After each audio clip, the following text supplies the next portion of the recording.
Hey, good morning, everyone, and welcome to Fuel for Success. I'm thrilled that y'all could be here today. I'm excited about today's topics. We've got a bunch of questions lined up. If you notice, my background's a little bit different. I'm actually sitting in my vehicle in it's a bank parking lot in New Lisbon, Wisconsin, central Wisconsin, on my way to Madison. But it's great to see everybody here. And Matt, I love the background there. I love the candles, man. It looks relaxing. Wish I was there All with you. about candles. I'm a candle fan, my friend. You're talking to a That's man that awesome. believes in candles. Hey, Mike, what's the Yeah. weather like here today, buddy? How you feeling? Well, actually, it's crazy warm here. It's 27 degrees right now, but I've it's been a long drive so far because we've got a lot of fog and ice. Been following salt trucks most of the way, and Wisconsin's beautiful though. I love the state of Wisconsin. It's one of the most beautiful states in the country. Um, I'm going to have to Loving it. respect your opinion on that one, my friend. And to all of our Wisconsin people, I just have personally have not discovered the beauty yet. I've been there 5 times, and maybe it's just where I've been, but no beauty for me. Probably. Can Western you sell me Wisconsin's on it? amazing. Tell me on why it's Western beautiful in Wisconsin. 20 seconds. The Besides, rolling hills, the rock formations, and there's tons of trees. It's just a gorgeous landscape. I'm an outdoorsman. It appeals to me. The lakes, the can I rivers, say it's one amazing. thing before we start our show? I've been Sure. to all 50 states but two, and I'm mad that I haven't been to those two, but I will hopefully. Illinois is the ugliest state in the world, in America. There's not an uglier state than Illinois. And for all you that live in Illinois, I don't know how you do it. I mean, I just don't know how. It's ugly. It's so ugly. It's ugly. I've had to drive all. It's so ugly. There's not. Maybe Chicago. Maybe. And that's it. It says I'm hard to hear Well, this morning. Do you find that to be true, Mike?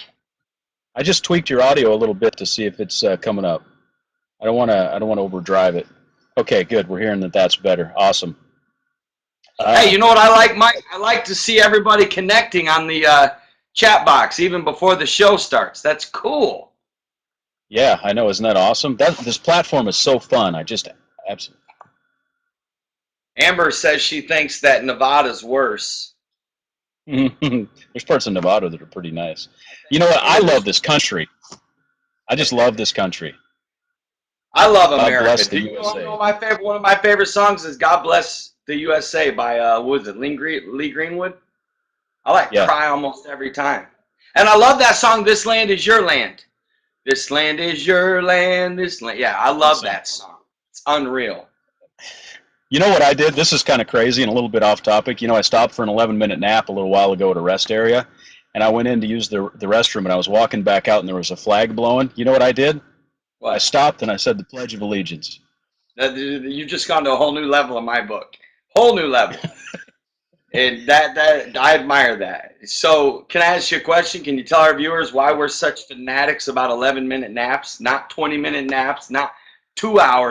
A 2 hour nap is not a nap. A real nap happens in 11 minutes. That's right.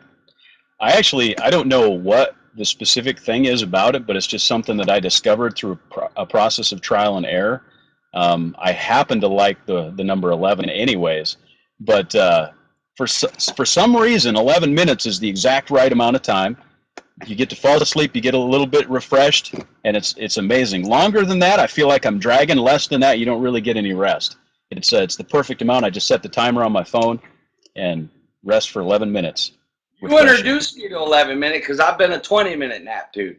You introduced me in New Brunswick. No, not New Brunswick. British Columbia, Canada, when we British took a Columbia. nap on the ground. We didn't have time to go to our hotel room, and we were exhausted. And you said, look, dude, there's a power in an 11-minute nap. I'm like, nah, dude, I got to have at least 20 minutes. You know, like, try it. So we did 11 minutes, and it was life-changing. And Carol's think of like, all those wow. Okay, 9-minute Carol, we'll walks get you're on saying. topic. Sorry. So Hey, well, today's Friday, so we're going to be talking about family and relationships. What an important topic that is. one of my favorite topics, my friend. Absolutely. And we've got some questions. I want to encourage everyone else to go ahead and ask questions over on the chat box or down below. You can click on question. And I'm going to start with one, Matt. Anybody that follows you on Facebook, knows that you're a fanatic about being a good father to Caleb. Um, and so my opening question to you is, what mistakes do you see dads make with their kids? That is a really good question. I have seen a lot of mistakes. I've made a lot of mistakes as a dad. I'm still striving to be better. One of the mistakes that I see dads make is having an ego and a pride as a man and not showing their emotions or their feelings to their children. I'm sad that some children don't have affectionate fathers. I believe dads should be over the top, I mean not over the top, but should be extremely affectionate with the family, loving to their mother, very do you know it actually raises your kid's self-esteem the more affectionate you are with their mom? And then being affectionate with them, even the psychology of a kid of having a father that's affectionate and loving and is not afraid to express their love. I'm very expressive to my son, very affectionate, very open, very transparent. I think one mistake that dads make is they're not honest with their kids. See, we are actually called as parents to train up a child. Like, it's not just giving them a roof over the head. That's just a small part. Like, we have a job to prepare them for their mission, for their purpose. I want my son to be an unbelievable husband in his future. I want my son to be a great dad. I want him to be awesome at managing money, and I want him to have balance in life. So a lot of dads aren't really training their kids, preparing them. And, in a lot of ways, we're a coach, we're a mentor, we're a father. And one of the mistakes that I see dads make, besides not being affectionate and affirming and encouraging, we ought to be our kids' biggest fans. I'm going to tell you right now what I'm against. Like, for example, we got our haircut together last week, and I always go to the same person. My son likes this other place, but the person that cut his hair moved, so I talked him into going with me to mine. And the lady that cuts my hair is like, oh my God. She was like, I want my daughter to marry your son. He is like the most well-mannered, well-behaved, polite kid I've ever met. And you know what? Most parents respond to that with sarcasm. I don't. I never. Like, if someone brags on my son and says, man, your son he has such good manners. I see parents say things like, oh, you ought to see him at home. That's a form of just immaturity and insecurity or whatever. I just don't like it. I really don't like it. I really don't like it. I actually want to pull parents aside and say, next time I compliment your kid, this is an opportunity for you as a father to join in on that. There's nothing wrong with that. So I actually bragged on Caleb, and said, you know what, I thank you so much. Of course, I'm blessed, and he is. He's that way at home. He's that way everywhere he goes. And I just think we ought to be our kids' biggest fans.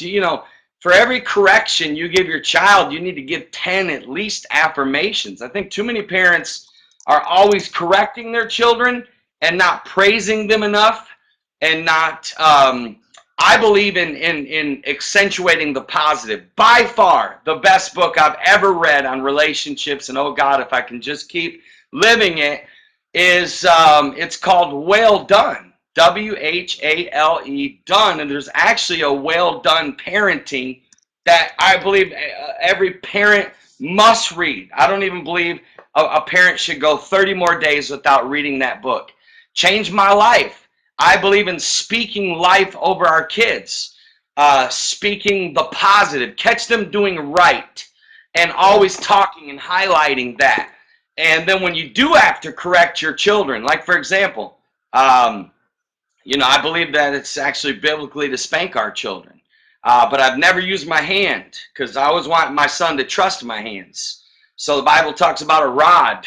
So, this is quite controversial, but, I've always used the belt the good old-fashioned way, but I've never done it out of anger.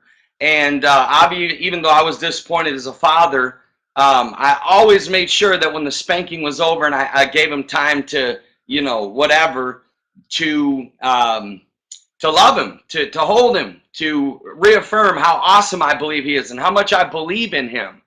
And I really believe these little things as parents go a long ways. I'm going to highlight another book that I believe every parent should read. It's called Keys to your child's heart. Sorry I didn't have the well done. I didn't have it pulled out. It just hit me. This book changed my life. There is a chapter in this book that everybody needs to read. Everybody, and it's called How to Open Your Child's Spirit. A lot of our kids get hurt, and we don't realize to the degree that they get hurt in life, or even sometimes we as parents do things to them and we don't realize it. And there's a chapter in here on actually how to open their spirit that I would actually share with you, but we don't have time today because we have so many other questions. And, that's just one thing I think another mistake that parents make or a dad makes with their kids is not exempling. I believe in leading by example. I really do believe in monkey see, monkey do. And so many parents are hypocrites. They teach their kids one thing and they live another. And I'm very brutally honest with my son. I'm going to give you just an example. I have integrity in some areas of my life, and there's some areas I don't have integrity in, and I'm striving for. I want to get to the place where I just have complete, whole integrity about everything. But obviously, we're all human and we're all growing, and I'm very brutally honest about where I am in life. But one of the things that we did last year in New York City is we rode the subways a lot. And just because Caleb was smaller, I would have him jump over the thing that you get into the subway. And you have to pay to get on. But you can jump over like the rail part, And just like a month later, it hit me. I'm like, you know what? That was dishonest. So I sat down with my son and I said, you know what, son, we're going to actually pay that back. And went to New York this year. Before we rode a subway, I walked up to the window, knocked on the window. I wanted Caleb to be here to see this. And I think it's good for our kids to see. Remember, they learn by what they see, not what we tell them. And I told the guy, I said, look, my son and I were on vacation here last year. We were very dishonest. I had him jump over some of the, and it's not because I was too cheap to pay. It wasn't even that I was trying to save $1. My motive was, hey, just jump over, let's go. And it was kind of a fun thing. But so I told the guy, I said, I want to pay back the times he jumped over last year. And I said, I'm going to overestimate and say he did it 20 times. And you know what? That one life lesson right there will stick in my son's brain forever. And I just think parents should be willing to do that kind of stuff, to model what you want in your children. I could go on and on about this. I really could. That's a powerful story right there.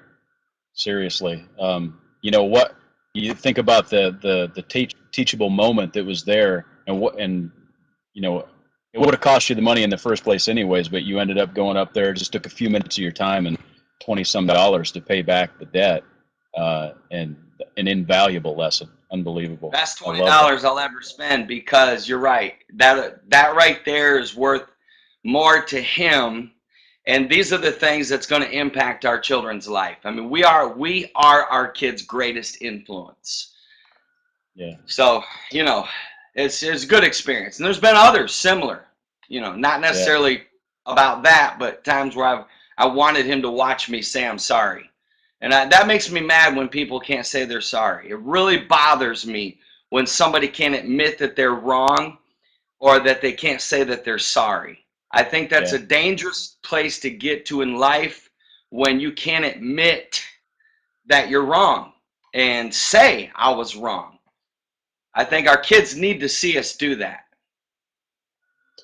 I agree completely. And I will also say, you started out by talking about the compliment you got about Caleb's manners, and he is an extremely well-mannered young man. Sarah mentioned that she's been guilty of, I think, reacting in sarcasm because she feels bad about the other person's kids. That's interesting. Yeah, I understand that, Sarah. But you know what, girl? Don't ever feel bad.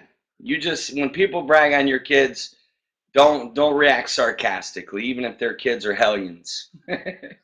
Yeah. Sometimes, humor is a gift from God. It's something He's given us that we can deal with situations, and it's a helpful thing. But sometimes in our rush to be humorous or to defuse situations with humor, sometimes I think we do more damage than good. That's a topic. I really believe that. Probably. And I'm honest, Mike. We know this. We're very sarcastic for fun. but I believe there Yeah. has to be balance in your sarcasm, you know. Right. And there comes a time where we overdo it, let's say. But you got to be very careful with your kids' heart. They're kids. They're kids, my friends. They're children. They're not strong like we adults are. And they're a little more fragile. And I just think parents should be a little more cautious about that, in my opinion. I want to write a book about parenting. I'm not the perfect parent, but I at least want to share what I've learned as a dad. That's good. That would be good. Mistakes are where we learn, and when we are able to learn from mistakes, that would what's gives us those powerful stories like you just shared about the subway. Hey, I just wanted to mention, since we mentioned two books, we've been doing this. This is our eighth episode. We've mentioned books on a few episodes before this, and what we've done is actually linked those books on Amazon.com, on fuelforsuccess.tv. So if you happen to miss, or you think of what was that book, you can actually just go to that episode, and there's a link that you can go right there and buy the book too. So just to make it convenient for you. That's Mike right there. That's the touch of Mike's first classness, setting that up. That's extra mile. He don't have to do that, but that's extra mile. Thank you, Mike. Mike for president, y'all. 2022. I didn't want that job. No way. You would rock this country. Can you be president if you're born in Iowa? Yeah, probably. No. Anyway, hey, I got another question here for you. What is your best advice? Jumping a little bit off of parenthood, more into like making friends. What's your best advice for someone that wants to get better at making friends? Maybe has difficulty connecting with people, doesn't have a lot of friends in their life. What's your best advice for that person? Well, I see a friend on this show right now, Dan Arbo from New Brunswick. You talk about a first class guy. Let me tell you right Hey, now, there's Dan you Arbo. just won't Awesome. meet too many people better. He treated us like gold. And Mike, we had fun. Pinktington, I'm sorry I didn't say Pinkton. Listen, Dan, you still hold, in my opinion, your city's the most beautiful city I've ever been to. Amazing. I want a second home there. Can you make that happen? I'll come up and spend the summers with you. I'm actually ready to leave Florida during the summers because it rains here every day. So I'll come up and work for you for the summer. Maybe June and July. Me and Caleb will come up. Okay, let's do it. Hey, tell your kids I said hi. You know, Dan rocked us some good salmon. He stuck us in the back of his truck, though. I'm still not happy. We were like this. We couldn't even move for like 6-hour drive.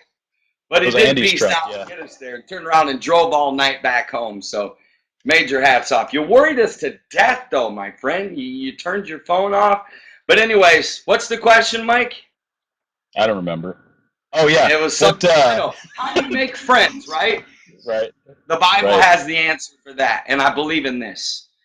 The Bible says, he that has friends must show himself friendly. You've heard the quote.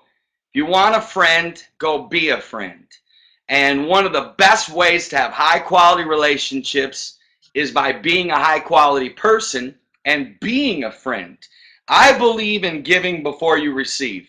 And I believe that your aim as a friend should be to be one that gives and blesses others and encourages.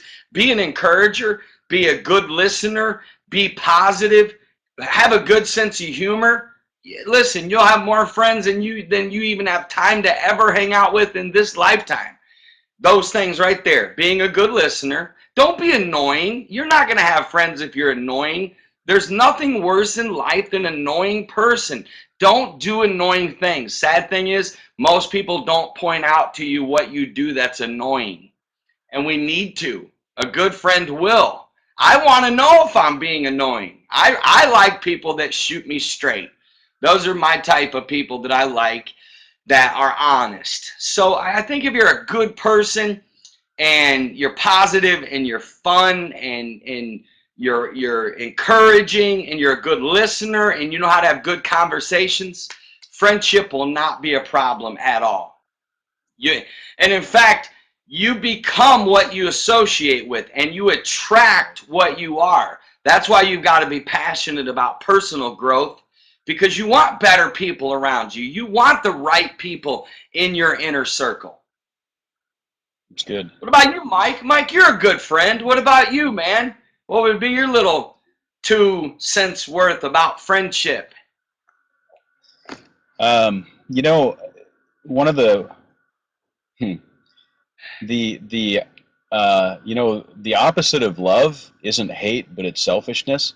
And so, you know, when we love other people, and the more that we're open and giving, uh, the more opportunity there is to develop connection and friendships. And I think that you know, without opening yourself and putting yourself at some risk, it's difficult to make friends. And I think, you know, I'm actually an extreme introvert. You know this, Matt. Everybody else You may are. not know that. By nature, I'm extremely introverted. I mean, I grew up. I could talk about that, but growing up, I was very introverted. It was difficult for me to talk to anyone that wasn't in my immediate family, and it wasn't so much an insecurity thing as it was there's a guarding. And so I think the people that have difficulty making friends oftentimes are just they're a little bit guarded, and they're afraid to open up. They're afraid that people aren't going to like what they see. And one of the things that my wife actually taught me, what my wife Carol taught me, that you know, everybody's people are just people, and everybody, you know, is 90% the same, even though they seem weird at first. And so that takes a lot of the fear out and allows me to open up a lot more, and it you know, allows me to That's good connect with people stuff. a lot better. That's good stuff for people that are introverted. You know something, Mike? 2 things. You can't Yeah, find a better friend on this planet than Carol Hopkins. She is by true. far the most loyal friend that a person could ever ask for. She's unbelievable. But here's what I find funny. God, in his humor, put me on one side of your life and Carol on the other side. That's got to be interesting for you as an Yeah. introvert. You Pray guys for should me, listen to everyone. some of Mike and I's conversations because I'm words of affirmation. I'm like, expressive, and, you know, Mike's just like, that was I'm an good. engineer. I'm like, good? What do you mean good? It's true. It's interesting. You know, I should secretly tape some of those and publish them. That would be You should funny. for No, fun. I'm just kidding. They are funny. Someone said they would understand you. Julie said, I would understand Mike. Yeah. Yeah, you would. Mike's awesome. Mike's an introvert, but he's awesome, man. He's not as introverted maybe as what maybe you used to be. Not Yeah, even you'll see him close. at Mission 25. You'll see him. You know. Anyway, so Mike, we're down to like 20, we're down to like 8 minutes. Yeah, I'm going to Columbus, Ohio tomorrow. that's fantastic. Is it going to be cold there? It will be colder than Florida. It's going to be Oh, 77 today, and I will watch the sunset on the beach today. I'm just letting y'all know up front. You will nice. see pictures of sunset on the beach. So go ahead. Let's get to maybe another question or two before we rock them for the weekend. Hey, I'm gonna put up this one from Ashton because I like the. I'm interested to hear what you have to say. What are some key essentials to integrate into family prayer and the Word? We're talking about family and relationships, and you know, one key element of family time is you know, our walk with God. How would you? What are some key elements there that you would say, or some advice? You know, actually, I'm telling you, families that is no cliche. Families that pray together, stay together, and family. I believe prayer helps with intimacy. I see a lot of families that are not intimate. A lot of couples that are not intimate. A lot of just there's a lack of like tightness in some families. A lack of Mm, just intimacy and bonding. And I think a lot of that is because of a lack of prayer. I believe prayer opens the doors of intimacy in our homes. And I do believe in it. Caleb and I pray together. So what are the essentials? I say having a daily prayer time. See, I'm all about traditions, right? I think the more that you can establish tradition, the more your kids will feel secure and strong. And so like Friday is our Cracker Barrel day. We go to Cracker Barrel every Friday. But we also mhm. pray together before bed. That's our prayer time. And we pray before school. So, and as far as the word, we're big into a daily flow of trying to memorize scriptures. And I always have him write down a scripture on a 3x5 card, kind of getting him in the daily habit of that. Have I perfected this? No. I think this is an area that we all need to grow in myself. Good question, though, Ashton. Mike, let's tackle one more question, my friend, and then we're out for the weekend. Hey, by the Hey, way, thank you yeah, guys so much that are listening live. Thank you for taking time out of your day. Those that listen later on the archive, thank you. Those that are spreading the word about this show by texting it to your friends or tweeting it or Facebooking it, thank you. Those that have sent comments, thank you. Those that have written in the chat box and asked questions, thank you. I'm humbled and grateful for everyone that takes time to be on this show. Very grateful for it. And I might as well just say this. I want to meet every one of you this year. You have 12 opportunities to join with us. Mike, let me say this. You know the real reason why we kept Mission 25 only at 25 people? The real reason is we wanted intimacy and connection. right. It's hard to really connect with people when you got hundreds of people around you. I want a small group, and I want to hang with those people and do great things with them. I believe small movements can change the world, and we're going to show that. So hit us up, man. Guys, do it. It's a missions trip. Go to mission25usa.com. Mike's already on top of it. Mike, we got time for one more question, my friend. What do you have? I've got one here from Kelly. I'm not sure we can handle it in 2.5 minutes, but she's asking, let me put it up here. When child is in a divorce situation as both parents, kind of a lengthy question, but and then basically one of the parents that's divorced cuts all ties. How do you deal with that? How do you Ouch. comfort that pain? That's a tough situation. Man, that is a tough situation. That's heartbreaking. Prayer and speaking a lot of love and life over your kids. And the best advice I can give anybody that's going through a divorce, I personally walked through one myself, as hard as it is, you cannot speak against that other parent to the kids. Even if he's the class A jerk of the world, they will find that out on their own, believe me. That's not something you'll want to express. So, and again, this is a tough situation. Maybe Kelly, write a little more to us, and maybe in our next show next Friday, I'll go a little deeper into this. So maybe write a little more of your story, send it in. But in that situation, you got to get them in a good church. You got to surround them, hopefully, with other family members.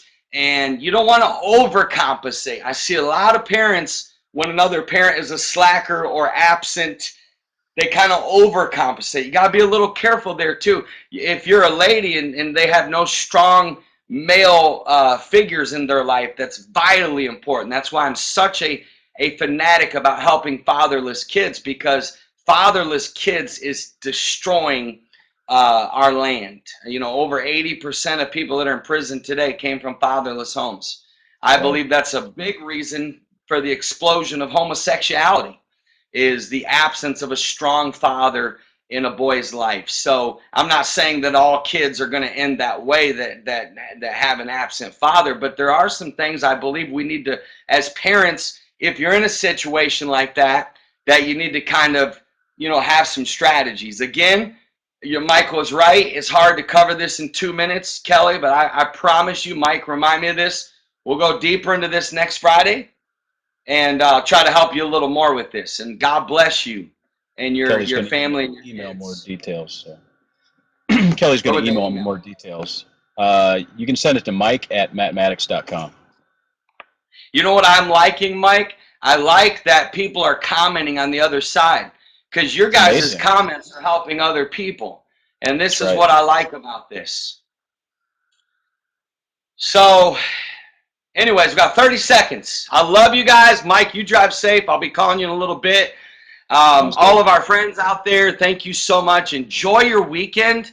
Don't take life so serious. Make sure that you take time to shower your kids with love. I really believe in having the right atmosphere in our home. Keep your home clean. You know what? You want to have good family? Keep your home clean. My home always smells good and it's always clean. I'm a fanatic about always making sure it's clean when Caleb gets home. I believe in that. Love you guys. Hey, mission25usa.com. Even if you can't attend, become a partner and join with us in this vision. Looking forward to it. Appreciate you guys. We love you. And I'll see y'all Monday. Get ready. Monday is health and weight loss. God bless you, my friends. Fuel for Success.tv.